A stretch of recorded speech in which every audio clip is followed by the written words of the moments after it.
आरव नाम का एक लड़यक्का था। उसके पिता की लोहे की दुकान थी। आरव अपने पिता के साथ लोहे की दुकान में मदद करता था। एक दिन उसने अपने पिता से पूछा कि पिताजी, इस दुनिया में मनुष्य की कीमत क्या होती है?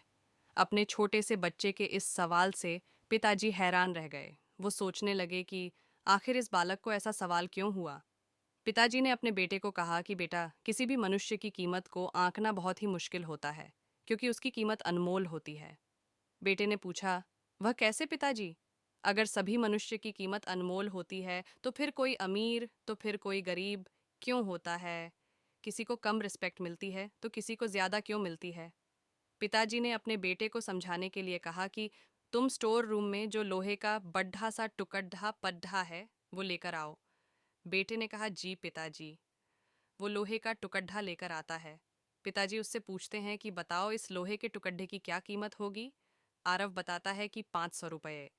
पिताजी अब उससे पूछते हैं कि अगर मैं इस टुकड़े के छोटे छोटे कील बना दूं तो फिर उसकी क्या कीमत होगी? वो थोड़ा सोचकर बताता है कि पिताजी, ऐसा करने से उसकी कीमत बाहर हट जाएगी। तब तो ये और भी महंगा बिकेगा, लगभग 1500 रुपयों में।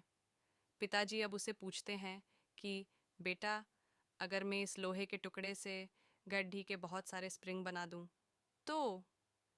आरव कहता है कि पापा, फिर तो इससे और भी ज्यादा पैसे मिलेंगे।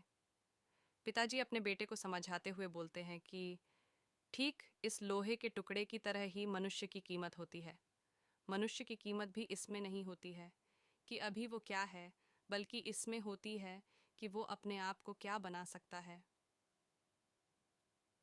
समय का महत्व आरव अब समझ चुका था कि उसके पिता क्या कहना चाहते हैं। हम भी अपनी कीमत आंकने में कई बार गलती कर देते हैं। हम अपने प्रेजेंट स्टेटस को देखकर अपने आप को वैल्यूलेस और मीनिंगलेस मानने लगते हैं। हम ये नहीं सोचते हैं कि हम अपने आप को क्या बना सकते हैं, और हम अभी क्या है उससे अपने आप की कीमत आंक लेते हैं। हमें हमेशा अपने आप को इम्प्रूव करते रहना चाहिए और अपनी सही कीमत प्राप्त करने की दिशा में आगे बढ़ते रहना चाहिए। अगर आपको हमारी स्टोरी अच्छी लगी हो तो अपने फ्रेंड्स के साथ भी शेयर कीजिए और कमेंट में बताइए कि कैसी लगी आपको।